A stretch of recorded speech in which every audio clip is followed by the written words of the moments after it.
Assalamualaikum warahmatullahi wabarakatuh. Bismillahirrahmanirrahim. Alhamdulillahirabbil alamin.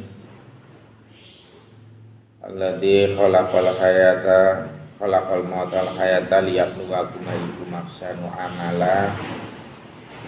Asyhadu an la ilaha illallah wa asyhadu anna Muhammadan abduhu wa rasuluh. Allahumma sholli ala Muhammad wa ala ahli sayyidina Muhammad wa ala ashabihi tabi'in ajma'in ba'du.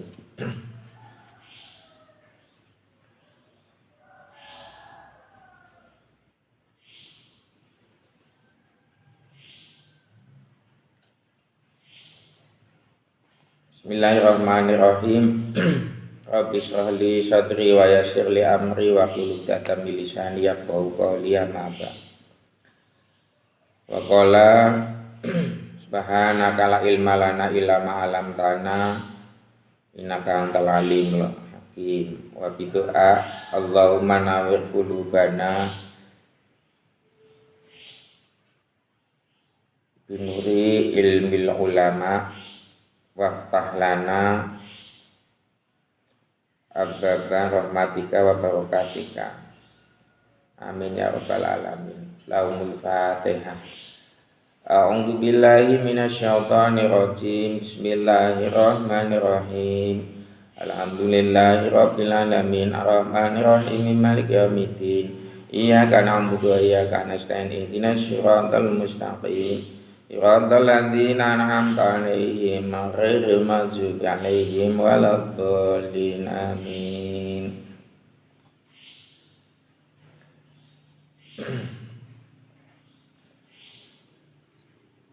Sebelumnya kami mengucapkan selamat tahun baru Hijriyah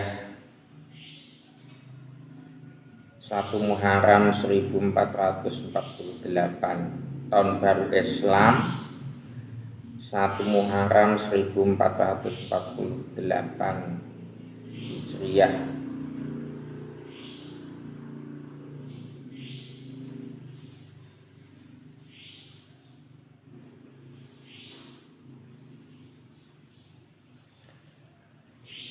Mudah-mudahan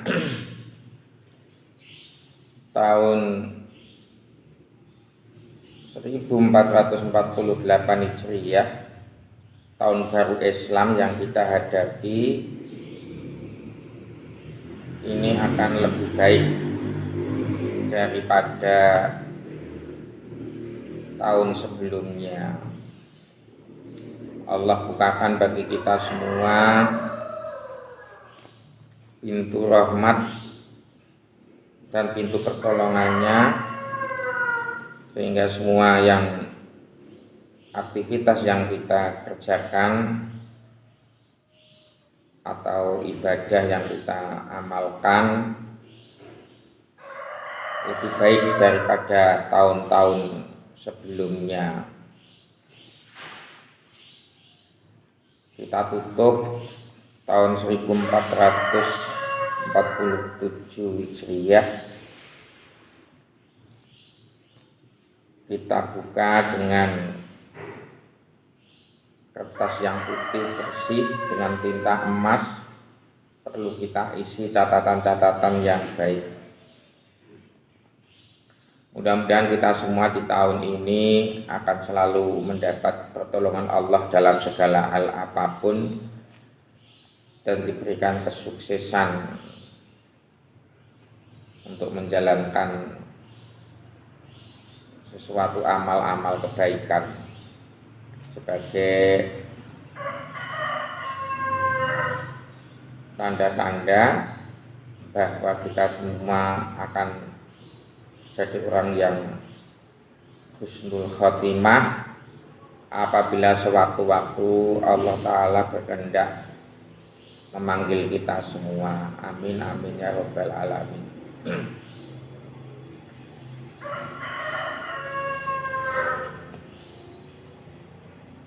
Pada tahun baru Hijriyah ini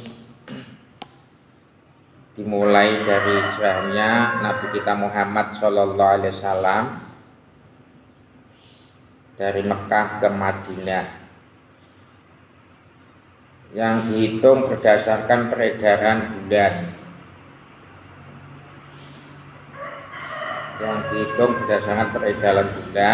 yang dimulai dari hijrahnya Rasulullah Muhammad Sallallahu Alaihi Wasallam, dan kurang lebihnya pada zaman kehidupan Rasulullah Muhammad Sallallahu Alaihi Wasallam itu sekarang sudah kurang lebih 1448 tahun. Beda halnya dengan tahun Masehi. Sebab apa dikatakan Al-Masih, Masehi, tahun Masehi yaitu 2026, karena di tahun Masehi ini dihitung berdasarkan peredaran matahari dan dimulai dari sejak kehidupan Nabi Isa Al-Masih.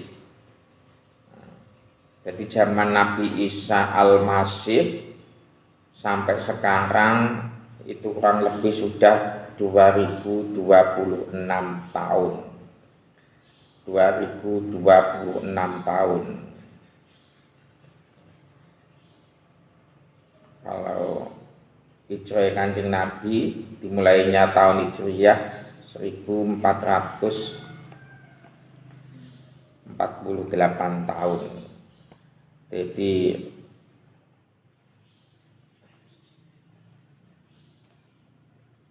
2026 dikurangi 1448, lah itulah waktu zaman fitrah ya, kurang lebihnya zaman fitrah itu zaman di mana Allah Subhanahu wa taala tidak menurunkan nabi atau mengutus nabi atau rasul, dan di waktu itu ya, belum ada perintah sholat, puasa, zakat, dan mulainya ada perintah sholat, puasa, zakat itu ya sejak zaman Nabi Muhammad SAW, khususnya ya ketika Nabi diutus oleh Allah ketika berumur 40 tahun. Sebab Nabi Muhammad SAW diangkat jadi Nabi dan Rasul itu ketika berumur 40 tahun. Wakilah badul ulama, dari para ulama, walaupun hadis ini bersumber dari hadis yang dhaif ya, tapi ternyata para alim ulama kiai-kiai itu banyak yang berfatwa, banyak yang mengatakan bahwa umur umat Islam itu tidak akan lebih dari 1500 tahun. Bukan umur dunia loh ya. Tapi ya wallahu a'lam bishawab, Allah taala yang tahu kebenarnya. Cuman banyak kiai-kiai para ulama itu yang mengatakan seperti itu. Rata-rata ya ulama ahli syir dan ahli hikmah. Jadi umur umat Islam itu tidak akan lebih dari 1500 tahun. Jadi kalau sekarang sudah 1448 tahun, 1448 tahun ya kurang lebih 52 tahun lagi mungkin ya. Kurang lebih 52 tahun lagi umat Islam itu umurnya ya sebatas itu.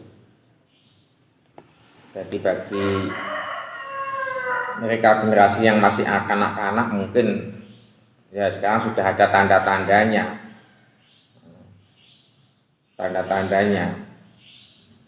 Islam itu hanya dohirnya aja. Islam njoboni tok saiki akeh tondo-tondone. Pondok pesantren sing murni ngaji krana golek ridhone lan ilmune Allah taala itu sudah jarang. Kata-kata yang banyak itu adalah sekolah agama.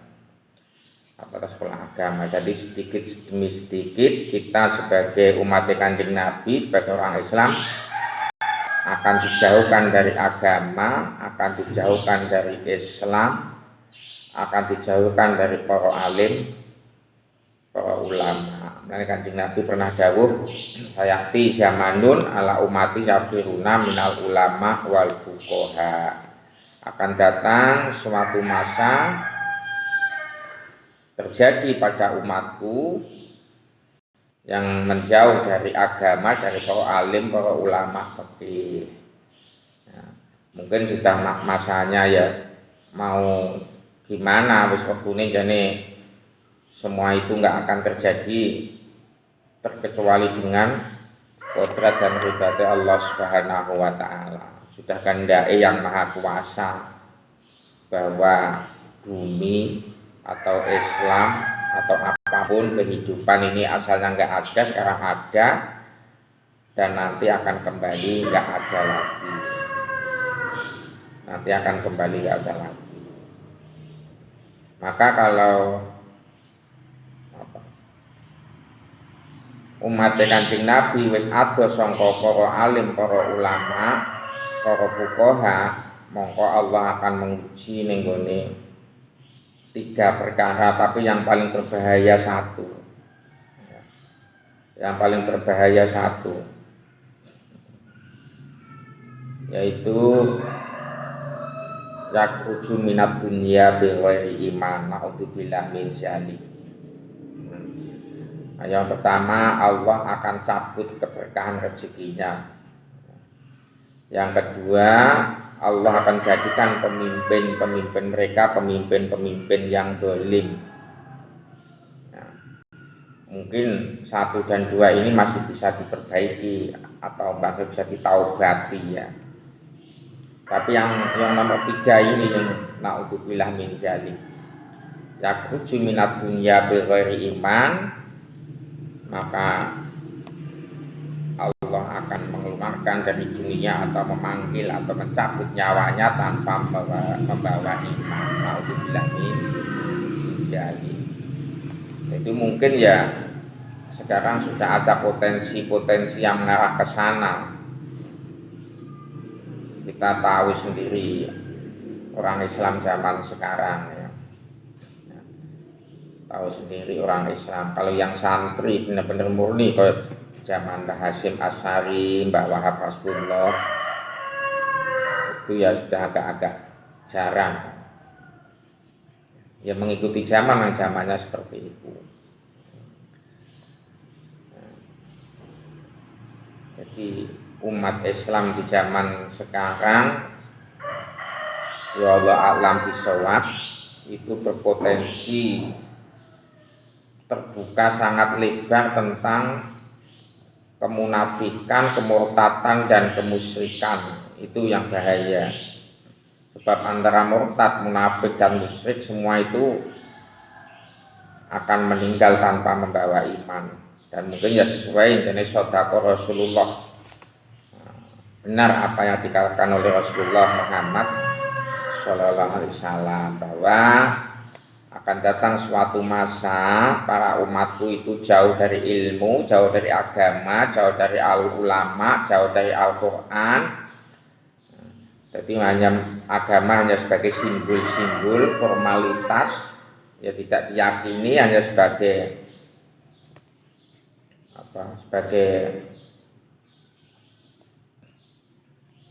simbol-simbolnya aja. Mungkin masjid lebih baik, pondok pesantren lebih mewah dan lain sebagainya, tapi ternyata mereka itu ya sedikit demi sedikit ya, apa yang menjadi keyakinannya jauh dari norma-norma agama atau berpotensi jadi orang munafik, musyrik atau bahkan sampai kafir. Naudzubillah min dzalik.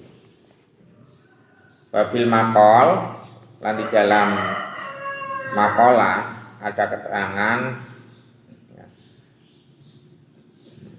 bahwa manusia itu dibagi menjadi salah satu aksamin.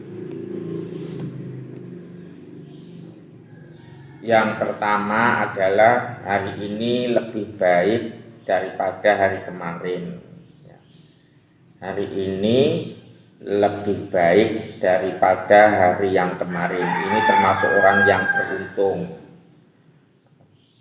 Maka dari itu kita mohon pada Allah, mudah-mudahan pada tahun baru Islam ini kita selalu mendapat pertolongannya, sehingga apa yang kita kerjakan akan lebih baik. Yang tadinya sholatnya nggak benar, wudhunya nggak benar, mudah-mudahan pada tahun ini kita mau belajar tentang bab wudhu, bab sholat, sehingga sholat kita menjadi benar dan lain dan seterusnya. Itu namanya lebih baik ya. Jadi itu termasuk golongan orang yang beruntung, yang berpotensi akan mendapat mati yang husnul khotimah ya. Jadi hari ini lebih baik daripada hari yang kemarin. Artinya tutup tahun, buka tahun, kita tutup tahun 1447 Hijriah, kita buka 1448 Hijriah dengan lembaran baru, kita tulis dengan tinta emas. Yang kedua, hari ini sama dengan hari yang kemarin. Itu ya agak-agak benar, tapi yang nggak ada ketingkatan. Ya. Jadi renek mundai sama sekali. Serono mempertahankan piala bergilir. Ya. Jadi hari ini sama dengan hari yang kemarin, mending rotok baik. Dan naudzubillah min dzalik, yang ketiga, hari ini lebih jelek daripada hari yang kemarin. Itu naudzubillah min dzalik. Tahun-tahun kemarin kita masih sering baca Quran, kita masih dekat dengan para alim, para ulama, kita masih sholat, kita masih ngaji. Dan pada tahun ini, tahun baru ini, kita sudah nggak sering baca Quran, kadang sholatnya saenake dhewe, wis ngaji wis ora. Nah, itu namanya hari ini lebih jelek daripada hari yang kemarin. Cara dijane Quran, bi'sal ismul fusuqa ba'dal iman. Sejelek-jeleknya dosa itu adalah dosa apabila dilakukan setelah dia beriman. Itu kan artinya, jadi hari ini lebih jelek.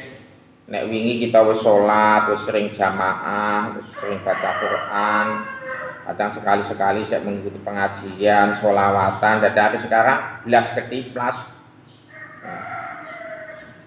ketiplas ya, itu mengkhawatirkan.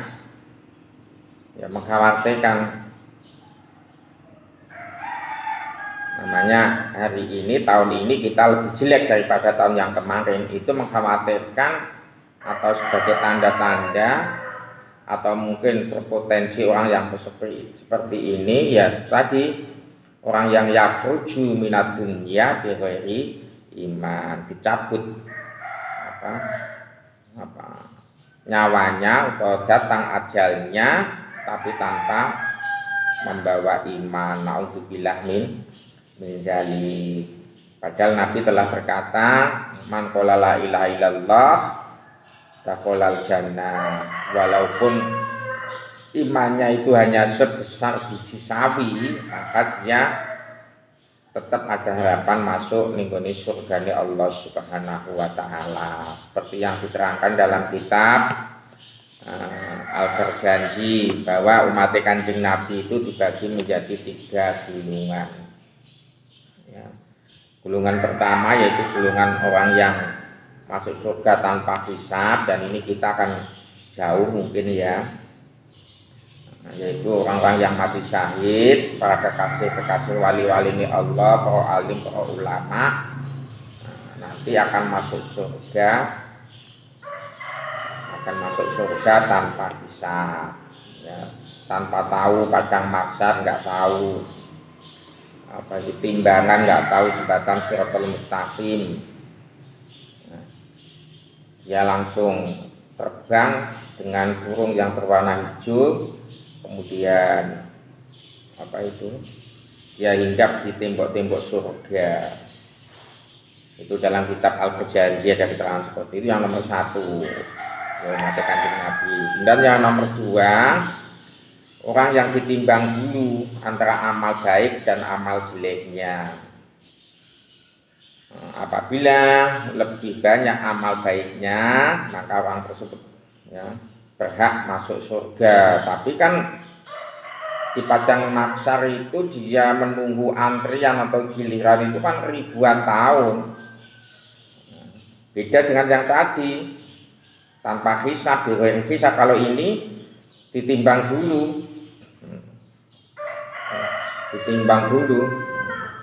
Fama ya'mal misqala dzarratin khairan yarah wa ma ya'mal misqala dzarratin syarran yarah. Siapa beramal baik walaupun sebesar biji sawi, maka dia akan mendapat memetik hasilnya. Dan siapa beramal jelek walaupun sebesar biji sawi, dia juga akan mengetahuinya becik ke titik Allah ketara. Jadi ya umat Nabi yang bagian dua. Umat Kanjeng Nabi tadi, khusus dengan umat Kanjeng Nabi. Yang nomor 2. Tapi menunggu di padang mahsyar itu kan puluhan ribu tahun. Bukan hanya ratusan tahun, tapi puluhan ribu. Masya Allah, subhanallah. Menurut kisah para alim ulama, besok kalau hari kiamat dunia sudah ditutup oleh Allah ya, semua makhluk hidup ya, semua manusia mulai zaman Nabi Adam sampai Adam Malik sampai akhir zaman semua akan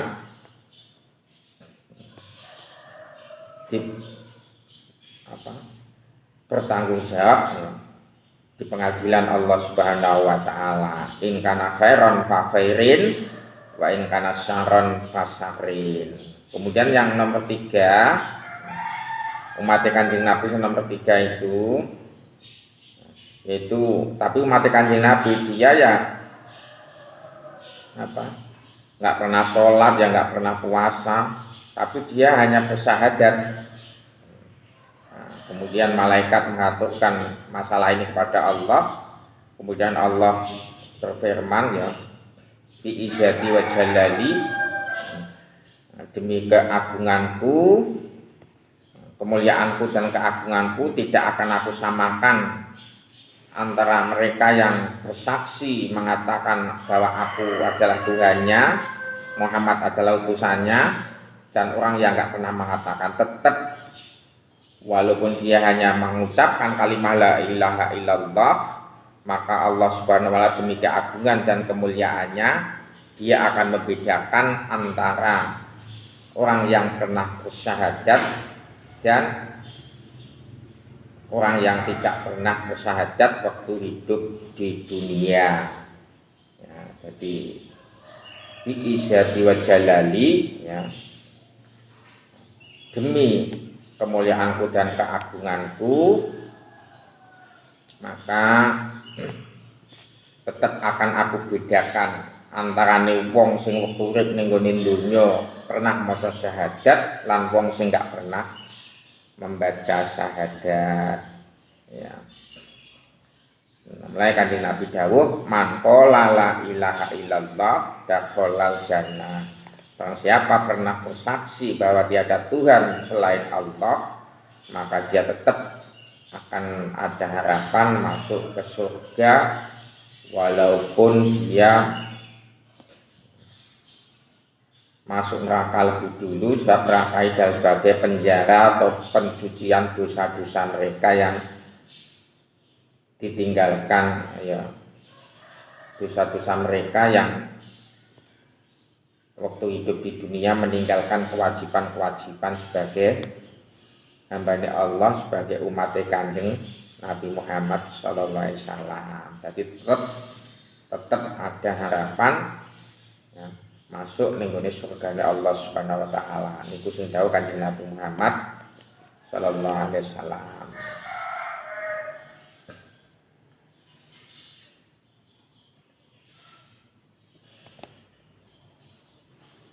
Dan di dalam bulan Muharram ini, atau kata orang Jawa bulan Suro, bulan Asyura.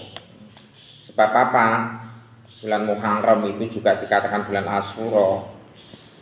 Sebab di bulan Muharram itu ada peristiwa-peristiwa ya, yang terjadi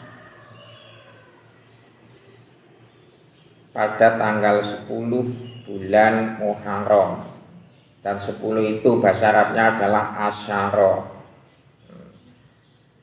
Asyara.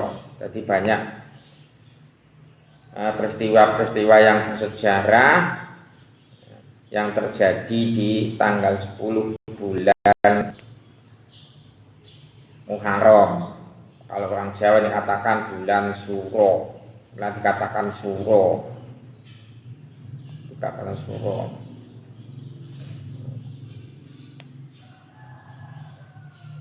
Dan bagi kita umat Islam, sesuai riwayat Kanjeng Nabi, di waktu itu Nabi Muhammad SAW berjalan-jalan di lingkungan orang Yahudi, bahwa orang Yahudi itu pada tanggal 10 kalau sekarang besok hari Kamis itu tanggal 10, sekarang kan tanggal 9. Jadi sebab apa kok tanggal 9 ya disunahkan puasa? Sebab bengkak sama koyok wong Yahudi. Wong Yahudi kan hanya puasa tanggal 10. Kalau nggak bisa tanggal 9 ya bolehlah tanggal 11. Kalau tanggal 11 nggak bisa, tanggal 9 nggak bisa, ya tanggal 10 saja besok hari Kamis, jenenge poso puasa Asyura. Ya, namanya puasa Asyura. Tanggal 9 enggak puasa, tanggal 10 enggak puasa, tanggal 11 enggak puasa juga apa-apa, wong itu sunnah. Artinya sunnah itu apabila dikerjakan mendapat pahala, dan apabila ditinggalkan enggak apa-apa. Nek dilakoni kuwi oleh pahala, menurut ya ada sunah-sunah Kanjeng Nabi. Nek ditinggal nih kuwi enggak masalah, enggak apa-apa, karena banyaknya kerjaan, kebutuhan, nafkahi anak istri, kebutuhan anak yang sekolah, anak yang mondok tidak tercukupi, lah itu ya lebih baik enggak usah puasa.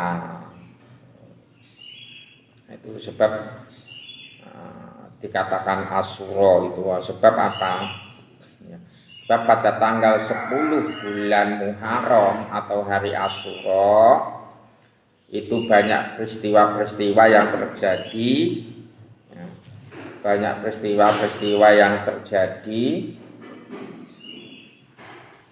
terhadap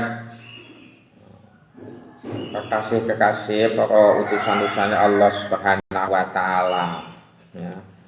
Seperti yang dikatakan dari para alim ulama, termasuk ya, diciptakannya bumi, langit dan seisinya ini juga tanggal 10 bulan Muharram, tanggal 10 bulan Muharram. Ya. Dan wakilah nanti kiamat itu juga akan terjadi pada tanggal 10 bulan Muharram, wakilah menurut dawuh ulama. Tapi kebenarannya ya hanya Allah, wallahu a'lam bishawab. Allah yang lebih tahu tentang benarnya. Sebab namanya ulama itu ya manusia. Nah, kalau sudah manusia itu yang nggak ada yang sempurna kecuali junjungan kita Nabi Agung Muhammad Sallallahu Alaihi Wasallam. Sebab apa yang menjadi sunnah yang dikatakan Rasul semua itu adalah murni dari Allah. Wa ma natiku anil hawa in huwa illa wahyu yuha. Tidakkah engkau Muhammad mengucapkan karena kehendaknya sendiri, kecuali apa yang diucapkan adalah in huwa illa wahyu yuha, dialah wahyu yang telah diwahyukan kepada Rasulullah Muhammad SAW. Selain diciptakannya bumi dengan seisinya di hari Asyura ya, itu Allah Subhanahu wa taala menciptakan rohnya Nabi kita Muhammad sallallahu alaihi wasallam. Ya, itu yang diterangkan pada kitab Daqaiqul Akbar itu ya. Itu silahkan dibaca sendiri kitabnya Daqaiqul Akbar tentang penciptaan rohnya Muhammad, bukan fisiknya loh ya. Kalau fisiknya Nabi Muhammad, nah itu ya dilahirkan di kota Mekah dari ibunda Siti Aminah dan ayah Abdullah pada tahun 671 Masehi kalau nggak salah ya, 671 Masehi. Itu fisiknya Nabi Muhammad dilahirkan di Mekah dari gua garbani sang ibu Siti Aminah dan ayahanda yaitu Abdullah. Tapi Nur Muhammad itu telah diciptakan lebih dulu sebelum Allah menciptakan semua makhluk termasuk dunia dan seisinya tadi. Itu adalah diterangkan dalam kitab Daqaiqul Akbar bahwa Allah menciptakan roh Muhammad itu pada bulan Asyura, pada hari Asyura ya, bulan Muharram ya, tanggal 10 Muharram, katakan hari Asyura itu tadi. Kemudian peristiwa yang terjadi di hari Asyura yaitu Allah Subhanahu wa taala mengumpulkan keluarga besar Nabi Ayub ya. Nabi Yakub, keluarga besar Nabi Yakub. Itu tentang kisah awal mula Bani Israel ya, dari Nabi Yakub ini ya. Nabi Yakub itu salah turun ketiga dari Nabi Ibrahim alaihissalam kalau nggak salah. Di Al-Quran diterangkan ya abadi ini ra'aitu akhada asyara kaukaba wa syamsal qamara ra'aitu lisajidi. Nanti mulai dari mimpinya Nabi Yusuf alaihissalam yang akhirnya mendapat ujian dari Allah, berpisahlah antara bapak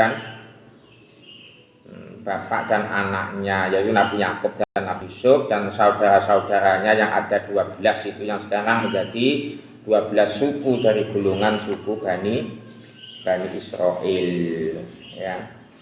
Dan itu bertahun-tahun diterangkan, diceritakan dalam Al-Quran. Kalau kita pernah belajar tafsir Al-Quran, di situ diceritakan dengan jelas ya. Kemudian Allah Ta'ala menghendaki berkumpul kembali Nabi Yakub, Nabi Yusuf dan saudaranya yang sudah berpisah sekian lama, dan itu terjadi pada bulan Asyura, pada hari Asyura bulan Muharram ya. Kemudian peristiwa lagi yang terjadi pada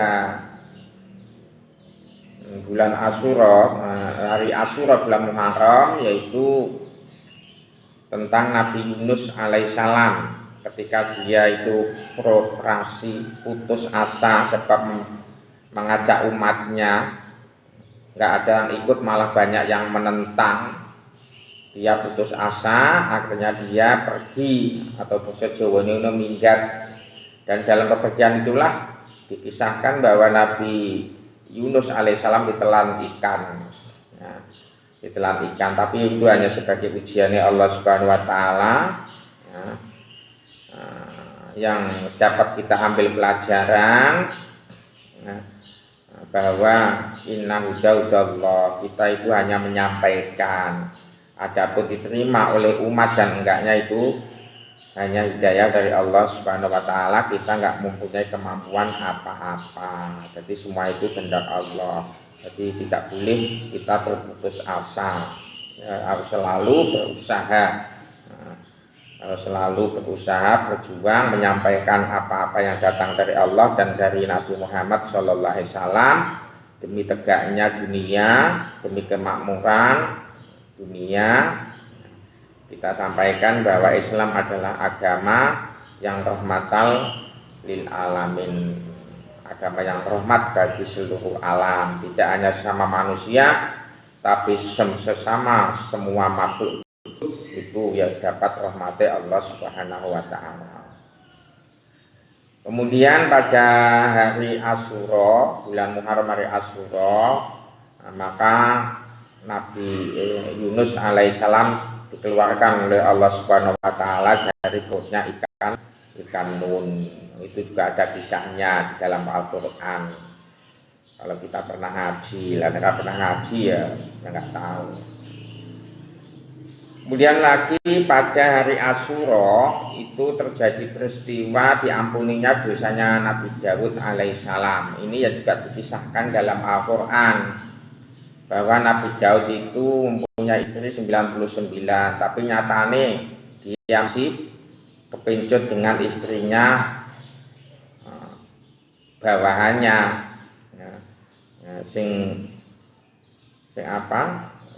di waktu ketika didatangi dua malaikat tapi membo jadi manusia, lapor ning gone Nabi Daud, lapor ning gone Nabi Daud alaihissalam. Nabi Daud, kula niki saya ini punya kambing 90. Ini saudaraku ini punya kambing 99. Tapi kenapa saya punya satu aja kok dipaksa untuk diminta? Nabi Daud, kula niki nggak ada masalah kali dulur kula niki. Kula niki namung duwe wedhus situk, lah dulurku niki duwe wedhus 99, tapi kok diminta. Itu mungguh sampean pripun? Nah, itu sangat dolim kata Nabi Daud alaihissalam. Oh dolim ya. Kalau dikatakan seperti itu, kedua orang tadi yaitu malaikat Jibril dan Mikail sebenarnya. Baru Nabi Daud itu sadar ya bahwa istrinya itu sudah 99 tapi masih merebut istrinya bawahannya, ya, masih kepincut dengan istrinya bawahannya. Akhirnya Nabi Daud itu ya jalur ngapura nih Allah Subhanahu wa taala, ya. Dan di hari Asyura bulan Muharram itu Allah Subhanahu wa taala mengampuni dosanya Nabi Daud alaihissalam, ya, Yaumu Asyura. Kemudian satu lagi yaitu pada hari Asyura Allah Subhanahu wa taala itu mengembalikan mengembalikan tentang apa yang dimiliki oleh Nabi Ayub alaihissalam, ya. Sebab Nabi Ayub itu adalah seorang raja, seorang nabi yang banyak istri, banyak anak, yang kaya, ya. Tapi karena digoda oleh setan, ya, maka dia jatuh miskin, anak-anak istrinya, anaknya rusak atau mati bersamaan dengan hancurnya istananya. Sing asali sugih, anaknya akeh, anake padha mati, muga kerubuhan bangunan istanane, bojone padha minggat kabeh. Rencane biasanya wong wedok ya ngono, ya. Ini kalau abang ulang bawa uang ya aku sayang, kalau nggak bawa uang ya aku gemplang. Nabi Ayub ya seperti itu. Ketika Nabi Ayub masih sugih dari rojo, mampu, istrinya banyak, tapi berhubung jatuh miskin kalau digoda setan itu, ya, oh ya si izin be Allah Taala ke cobaan Nabi Yusuf, akhirnya dia jatuh miskin. Hanyalah satu-satunya istri yang bernama Rahmah itulah yang mendampingi Nabi Ayub alaihissalam. Dan di hari Asyura, ya, semua penyakitnya Nabi Ayub itu diwaraskan oleh Allah, disehatkan kembali. Istri-istrinya, ya, istri-istrinya tuh harta bendanya dikembalikan. Jadi Nabi Ayub menjadi seorang raja dan seorang utusan Allah kembali. Nah itu terjadi pada pada hari Asyura. Nah ini sedikit tentang keistimewaan yang terjadi di bulan Asyura, dan termasuk yang kita kenal dengan peristiwa Karbala. Karbala itu sangko kalimat Qurabun dan Balaun, yaitu tentang terbunuhnya cucu Rasulullah Sayyidina Husain oleh Yazid bin Muawiyah. Nah, yang dikenang yang banyak mengenang pada bab ini adalah saudara kita yang Syiah. Jadi terbunuhnya secara sadis ya cucunya Rasulullah Muhammad SAW yaitu Sayyidina Husain di padang Karbala oleh pemerintahan Yazid bin Muawiyah. Itu yang terjadi pada hari Asyura, Nah, mudah-mudahan ya, kita semua minta pada Allah nanti tahun baru Islam 1448 Hijriah ini Allah Ta'ala senantiasa memberi rahmat dan pertolongan kepada kita, sehingga apa saja yang kita lakukan itu selalu mendapat pertolongan dari Allah Subhanahu wa Ta'ala, menjadi orang yang benar-benar beriman, jauh dari kemunafikan, jauh dari kemurtatan, apalagi kekafiran. Kita tetap berada di dalam naungan kalimah la ilaha illallah Muhammad Rasulullah sallallahu alaihi wasallam. Amin amin ya rabbal alamin. Al-Fatihah. Alhamdulillah